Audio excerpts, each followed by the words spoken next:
اهلا مواليد برج الثور، ازيكم عاملين ايه؟ وحشني جدا من الفيديو اللي فات. برج الثور النهارده ان شاء الله هنعمل القراءة ليك للنص التاني من شهر يناير عام 2024. بصوا يا جماعة، عايزه اقول لكم اول حاجه كل سنه وانتم طيبين، سنه سعيده عليكم، يا رب تكون سنه نجاح وفرحه وسعاده ان شاء الله باذن الله. المهم اول حاجه بقى هنتكلم عن الطاقه العامه، والطاقه العامه بتشمل مال، صحه، عمل، اسره. بعد كده نتطرق للقراءه العاطفيه تخص ازاي مرتبطين منفصلين كراش. قبل ما نبدا بتمنى منك تعمل لايك للفيديو واشتراك للقناه، شير كتير لكل حبايبك واصدقائك. كمان بالنسبه للقراءات الخاصه تواصلوا على الواتساب اللي موجود في صندوق الوصف، ترد الادمن تفيدكم بكل التفاصيل. بالنسبه للقراءات المجانيه اكتبوا كومنت كتير على قد ما تقدروا، بتمنى اللايك والشير، والفيديو يجيب اعلى مشاهده، وده اللي بيحصل معانا على القراءه مجانيه. وان شاء الله تكون او تكوني من سعداء الحظ يفوز معانا بكره. وتعالى نسمي بنا ونبدا نوزع اول حاجه الطاقه العامه.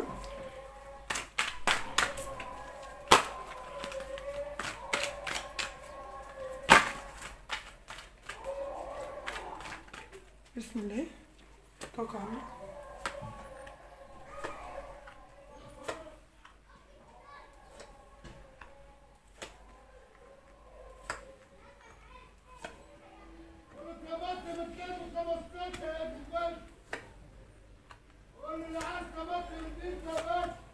ما بيحلاش للبياعين يبيعوا يعني غير وانا شغال. ربنا يرزق الجميع والله. بس طول ما انا قاعده مفيش حد بيعدي، مفيش حد يبيع حاجه. يعني بقول الدنيا هاديه كده، قومي صوري فيديو نزليه على القناه، ابص الاقي البياعين كلهم اول ما ابدا كله يبدا يتحرك. المهم تعالى بقى نبدا قراءتنا. بص يا برج الثور، على الصعيد العملي انا شايفه يا ثور اني بص على الصعيد العملي عندك بقى، انا شايفه ان انت عندك يا برج الثور مش انت شايل هم مثلا، او عندك تراكمات في العمل كتيره، او مثلا في عمل بيزيد عليك مثلا، حاجه زي كده. يعني الامور بتشتد شويه، في حاجه مش شايلاك الهم شويه في عملك يا اصحاب برج الثور، ولكن العمل انا شايفاه اكتر من رائع. بس الاحمال زادت، او انت اترقيت في الموضوع بقى زياده عليك شويه. بس كل ده يعود عليك باموال كويسه جدا على فكره. انت ممكن تكون مش مرتاح في المكان اللي انت فيه وبتفكر ان انت تشوف شيء بديل، ولكن انت يا برج الثور يعني بتحاول ان انت تكمل، علشان انت قاعد في المكان ده بقالك كتير، فبتحاول انت تكمل، بس مش متقبل فكره ان ممكن يكون الاشخاص اللي حواليك ممكن يكون رئيسك في العمل او كده، مش متقبلهم. في اموال متاخره عندك وانت يعني محتاج الاموال دي او عايز الاموال دي، بس هي متاخره شويه. بس انا شايفاها جايه لك ان شاء الله باذن الله. انا شايفاك انت شغال كويس قوي قوي على نفسك، وعامل اللي عليك، ويعني مستني اللي قدامك يعمل اللي عليه. يعني انا بشتغل لك وبقدرك، فانت قدرني، فاهمين؟ فانا شايفه ان انت ممكن تحصل على ترقيه قريب جدا ان شاء الله يا برج الثور، او اوريدي تكون حصلت على ترقيه خلال الفتره اللي فاتت. ولكن يا برج الثور في ناس كده في العمل تعبانين، وفي ناس عندها مشكله عمليه، وفي ناس اتقال لها وعود في العمل وما اتحققتش وما اتنفذتش. ففي حاجه في العمل عند البعض ممكن تكون فيها مشكله عليك، ضغوط شويه مثلا مخلياك طريقتك حاده شويه برج الثور مع الاشخاص اللي حواليك مثلا. انا شايفه ان انت في اموال معلقه، ممكن تكون الاموال دي مثلا ديون. ممكن الاموال دي انت ليك فلوس عند حد، او حد ليه فلوس عندك. ففي اموال هنا شايفاها معلقه شويه. شايفاك ان انت واقف مكانك مش بتعمل اي حاجه، وشايفه قله الاموال مسببه عندك ازمه. ولكن في انفراج عند اصحاب برج الثور، في اموال داخلك كويسه جدا، وهتقدر ان انت تعمل لنفسك الامان المادي. لو عندك دنيا تسدها، وفي اموال هتشيلها على جنب، يعني الخير جايلك هيكفيك ويفيد يا اصحاب برج الثور. فما تقلقش من النقطه دي، كورتك شايفاها ما شاء الله ايجابيه. بس انا شايف انت زعلان وشايل الهم، او عندك حيره او تشتت في شيء معين. بس النقطه الماديه عندك قويه جدا، فما تقلقش من الحته دي، والكارت هنا بيدعمك جدا يا برج الثور. برج الثور اي حد بيتعامل مع برج الثور هتلاقيه ان هو الحد ده لو عارفك هيشوف الحزن في عينيك، مهما كنت بتضحك ومبين ان انت فرحان وسعيد، بس انت في حزن جوه عيونك يا اصحاب برج الثور. فالناس اللي حواليك محتاجه ان هي تحتويك الفتره دي. على الصعيد الاسري في تغييرات عندكم في الاسره، او عندكم انتقاله من بيت لبيت. الامور الماديه في الاسره مش ماشيه احسن حاجه، فشايفه برج الثور ان هو ممكن يدعم اهله ماديا او اسرته ماديا. اهم حاجه انا عايزاك يعني انت امورك ماشيه مثلا كويس، بس انت بتخلي السهل صعب. انت يعني ضاغط على نفسك جدا، حابس نفسك في شويه ذكريات، حابس نفسك في شويه افكار، بتقعد تفكر في الماضي واللي حصل واللي وصل، تفكر في الحاجات اللي تزعلك. اطلع من الطاقه دي، لان الطاقه دي عامله لك ضبابيه وحيره، ومش فاهم انت عايز تعمل ايه بالظبط. حياتك ملخبطه شويه دي الفتره دي يا اصحاب برج الثور. حاسس ان حياتك مظلمه الفتره دي. كل ده ان شاء الله باذن الله هتطلع منه بايدك تغير طاقتك. لان انا شايفه هنا ان انت عندك كارت بيقول ان انت ممكن تبتدي بدايه جديده، ممكن تطلع من كل اللي انت فيه بس بايدك انت يا برج الثور. شايفاك هنا يا اما شايل مسؤوليه نفسك، يا اما مسؤوليه اسره، يا اما اعباء، يا اما احمال. كل ده هيزول ان شاء الله باذن الله، وهيبقى في بعض الاريحيه. المسؤوليه هتبقى موجوده بس هيبقى في بعض الاريحيه. بس برج الثور هنا بيقول لي ايه؟ الهم زاد قوي، او المسؤوليه تقلت عليا، او وانا ظهري اتحنى من كتر الشيل. اوعى تفكر ان انت في منكم ممكن يقول مثلا ان هو يسيب كل حاجه ويمشي، زي الام ما بتتخانق من الولاد ده بقى اسيب لكم البيت وامشي. ده كلام. لكن برج الثور مش هيسيب الدنيا ويمشي ولا حاجه. برج الثور هيتحمل المسؤوليه وهو قدها ان شاء الله باذن الله. يعني يا ثور بصوا، شايفاك رايح لتحرر. شايفاك ان انت لا يا ثور، امورك هتمشي كويسه قوي خلال الفتره اللي جايه. بس انت ما تنكدش على نفسك، ما تجذبش لنفسك الطاقه السلبيه يا اصحاب برج الثور كده. ده برضه يعني نشوف بس الاول نصيحه ليكم، لان في نصيحه هعمل في كارت. بصوا في كارت هنا بيقول ان ممكن تقابل بعض المشاكل الصغيره اللي هتتحل في وقت قصير، وممكن تسافر خلال الفتره اللي جايه. ممكن سفرك ده يكون ترفيهي او غير ترفيهي، ممكن سفرك عملي او ترفيهي. بص عايزين نتكلم عن العزاب والمرتبطين والمنفصلين والكراش بقى واللي ما كراشش وكده. يعني عايزين نتكلم على كله، يعني اللي هو ما تخليش حد ما نتكلمش عنهم يا جماعه. تمام؟ تعالى نسمي بالله كده. عايزين الاول اهم حاجه نشيل الكروت. نشيل الكروت كده اهي، عشان اكتر حاجه انا ما بحبهاش لما الكروت.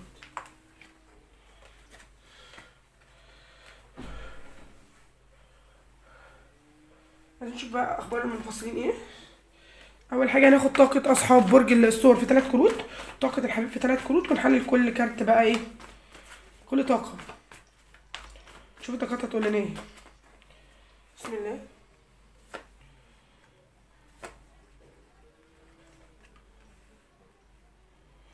طاقه الحبيب،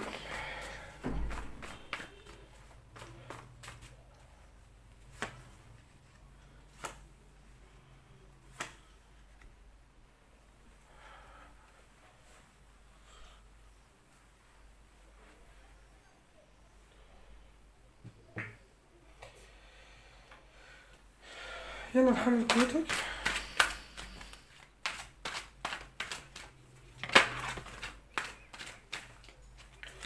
بسم الله. فكرة الناس كلها بتحبك يا سور، الا الشخص اللي بترتبط بيه. ليه هو اللي دايما تلاقي فيه مشكله، مع انت شخصيه محبوبه قوي، بس مش عارفه فيه ايه.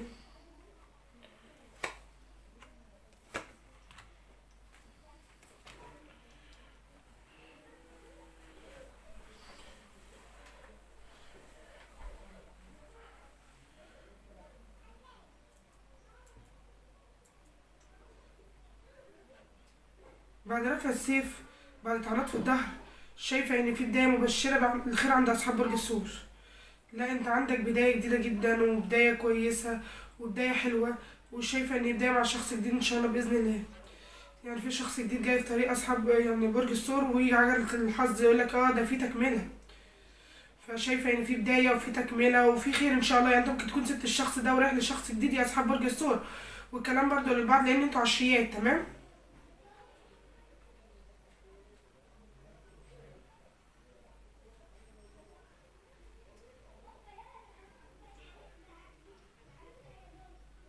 كارتين فيهم رحيل يا جماعه هنا. بص انا شايفه هنا ان اصحاب برج الثور،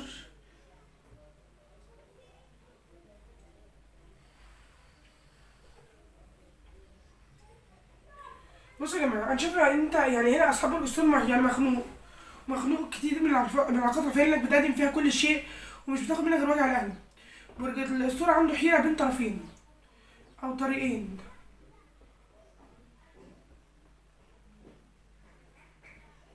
وان في طريق دماغك عايزه تمشي فيه، وفي طريق قلبك بيقول لك روح عليه.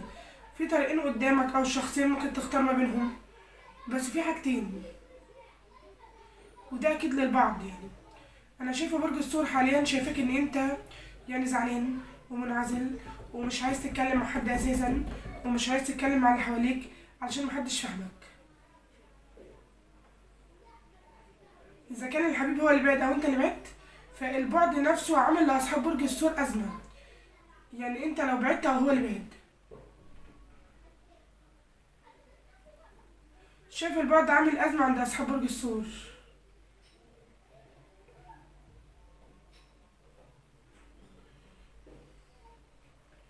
فالبعد عامل ازمه نفسيه عند برج الثور. شايف يعني انت كنت في علاقه ثلاثيه لان الحبيب شايف ان قلبه مش معاك، مع ان برج الثور عمل معاه حاجات كتيره اوي هو ندمان عليها. عملت معاه كل شيء علشان يعني الشخص ده يكبر. انت كبرته وهو وقعك بشكل كبير، عليته على نفسك، ساعدته بالاموال، ساعدته بالكلمه، ساعدته ان انت وقفت جنبه، كنت بتيجي على نفسك علشان خاطره. انت عملت كل حاجه للشخص ده، اهتميت بيه اهتمام كبير جدا بزياده، كنت بتحبه قوي. عملت كل حاجه عشان خاطر الشخص ده، كان هو اول اولوياتك، هو اولوياتك في كل حاجه، هو اول كل حاجه واحد. يعني اول شيء في اولوياتك يا اصحاب برج الثور. مش شايفاك ان انت كنت شغال على العلاقه دي طول الوقت، وكنت تصلح في الشخص ده طول الوقت، عنده عيوب وانت تصلحها وتكبر دماغك وتعدي، لان انت كنت بتحبه. انت كنت في علاقه ثلاثيه انت عارف بيها ومش عارف بيها، بس شايفه هنا كان في طرف تالت. انت شكيت في الشخص ده، كنت حاسس، ايوه كنت بتحس ساعات ان هو بيكلم حد تاني، في حد في حياته. شايفاك ان انت كنت قاعد منتظر الشخص ده لوقت طويل جدا، عايش على امل ان هو هيرجع. ولكن اما تيجي تخش السوشيال ميديا عند الشخص ده، او انت تراقب الشخص ده من اي مكان، مثلا ايا كان المكان ده ايه، فشايف ان هو عايش حياته مش فارق معاه اي شيء، وده بيوجعك اكتر واكتر يا برج الثور. شايفه ان برج الثور حاليا ملتزم الصمت وساكت، بس زعلان،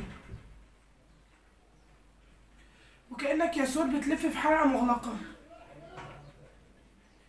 هتقولي لا ده انا مونيكا بقى نسيت الماضي ما بفكرش واللي فات ده، يعني هتقعد تودع عليه والكلام ده كله. لا، انت لسه في حاجه جواك تجاه الشخص ده يا برج الثور. شايفاك ان انت واقف بتبص على الماضي، على الشخص اللي كان معاك. الشخص ده وحشك جدا، وبعضكم بيحاول يلفت نظر الشخص ده باي شيء، ببوست معين او اغنيه معينه. عارفين منكم بيعمل غير كده تماما، هو قفل السوشيال ميديا عنده علشان الشخص اللي ما شافش اي حاجه. بس اللي انا متاكده منه ان برج الثور تعبان قوي، تعبان من جواك، مش مرتاح. الشخص ده يعني خد فرحة برج الثور ومشي، خد كل حاجة حلوة ومشي، وكأن خد كل حبك اللي ممكن تديه لحد ومشي، فما بقاش عندك طاقة تدي حب لحد، ما بقتش قادر تدي حاجة لحد، ما بقتش قادر تبتدي من أول وجديد. برج الثور نفسه يخرج من اللي هو فيه بس مش قادر. فشايفاك ان انت لا، انت محتاج ان انت تقوي نفسك، محتاج ان انت تفكر في مستقبلك، تفكر في اللي جاي، وتقفل على الماضي باب وشباك. تعال نشوف طاقة الشخص ده كده اللي بكاك كتير قوي يا برج الثور. تعال نشوف الطاقة بتاعته بتقول لنا ايه.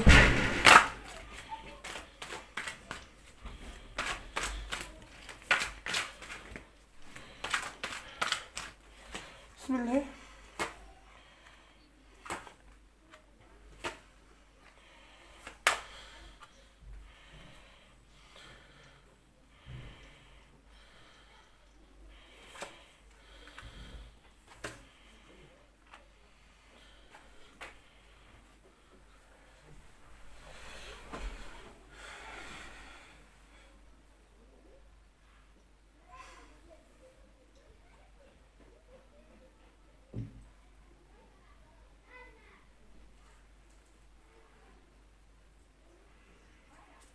حبيبك عنيد يا ثور، كان في بينكم حب على فكرة ومشروع زواج، يا اما انتوا تزوجتوا يا اما انتوا كنتوا رايحين على زواج، او مخطوبين وهتتزوجوا، او بتحبوا بعض ورايحين على زواج.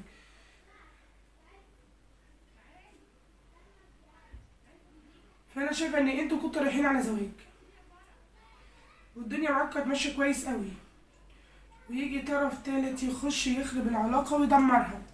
اللي خرب العلاقه دي يا برج الثور طرف تالت من الاخر، اذا كان انت اتخنت او الطرف التالت ده حد من اهل الشخص ده، لو انتوا كنتوا متزوجين حد من اهل الشخص ده تدخل في العلاقه وخربها، يا اما الطرف التالت ده الشخص ده كان بيكلم حد، او بعد ما سابك عارف حد. بس انا شايفه ان انت كنت موجود والطرف التالت كان موجود. هل انت تعلم ام لا تعلم؟ انا معرفش. بس في طرف تالت هو اللي خرب العلاقة دي. بصوا يعني في الشخص ده يجي في الاخر راح ماشي او انت مشيت والدنيا خربت، بس في طرف تالت انت اكتشفت خيانة، اكتشفت حاجة على الشخص ده، الله اعلم. طب بص يا سور، الحبيب شايف يا سور ان التجاهل هو اقصى درس ممكن تديهوله. يعني انت اما تتجاهله بالاسلوب ده، او يعني يمكن برج الثور جرب ان هو يصلح في الشخص ده او يرجع للشخص ده، ممكن يكون الشخص ده رفض. عارف ان هو بعد ما رفض يا ثور اتضايق، واتضايق ان هو رفض، واتضايق ان هو طريقته معاك ما كانتش كويسه. الشخص ده شايفك جميل قوي يا ثور، وعارف ان انت تستحق الافضل والافضل، وانت وقفت جنبه، وانت كل حاجه فيك حلوه على فكره، بس كان فيك بعض الحاجات اللي ما كانتش كويسه ولا كانت عاجباه. ممكن تكون كنت مأيده شويه، كنت بتغير عليه بزياده مثلا، كنت مثلا مش مديله حريته، وما كانش حاسس بالحريه. يعني هو في العلاقه دي كان حاسس ان هو مخلوق طول الوقت، مع ان على فكره الشخص ده حبك قوي ومتعلق بيك جدا، بس انت في حاجه عملتها ضد اللي هو ماشي عليه. فاهمين؟ مثلا لو مرتبط بالقوس، القوس ده بيحب يخرج ويسافر مع ان كلهم قاعدين في البيت، بس هو بيحب يسافر ويخرج وكده. تيجي انت مثلا يا سول ما انتش خيرك، ليه ما انتش خير؟ فاهمين؟ بعدين يخرج مثلا انت رايح فين، انت جيت منين، كلمت مين كده، فهو ممكن يكون ده خنقه. انا بديكم مثال، ممكن اللي حصل غير كده تماما. ولكن انا شايف انت خلقته في نقطه هو مش حاببها، او ضايقته في نقطه ما كانش ينفع انت تتكلم فيها حاجه زي كده. بس يا سور، انت في حاجه حصلت منك قفلت قلب الشخص ده تجاهك، من هو اللي غلطان، والغلط من ربه من ساسه لراسه. بس في حاجه يعني ممكن تكون وقفت قدامه شديت معاه في الكلام شويه، فهو قلبه قفل منك. او في تراكمات حصلت عند الشخص ده فقلبه قفل خالص يا سور. برج الثور كان منتظر خطوه من الحبيب، بس الشخص ده ما خدش اي خطوات تجاهك، فانت قررت انت تنسحب تماما من حياته. في شيء حصل كان بيبعد الشخص ده عنك، الشيء ده يا اما سيطرة من اهلك، يا اما الشخص ده كان عنده طرف تالت يا اصحاب برج الثور، والطرف التالت ده هو اللي جذبه ليك. حبيبك يا برج الثور عارف ان انت شايفه بطريقة وحشة جدا، يمكن انت شايفه الشيطان، ولكن هو شايفك بطريقة حلوة قوي. انت كنت بتعامل الشخص ده باحساس عالي قوي يا اصحاب برج الثور، ولكن في الاخر بعد عنك وسابك. يعني البعد هنا انا مش عارفه البعد بسبب ايه بالظبط بصراحه، هو مش واضح لي ايه بالظبط، الطرف هنا مش مديني. هل هو خيانه؟ طب هل هو مثلا عشان كل اللي باين قدامي على طرف تاني؟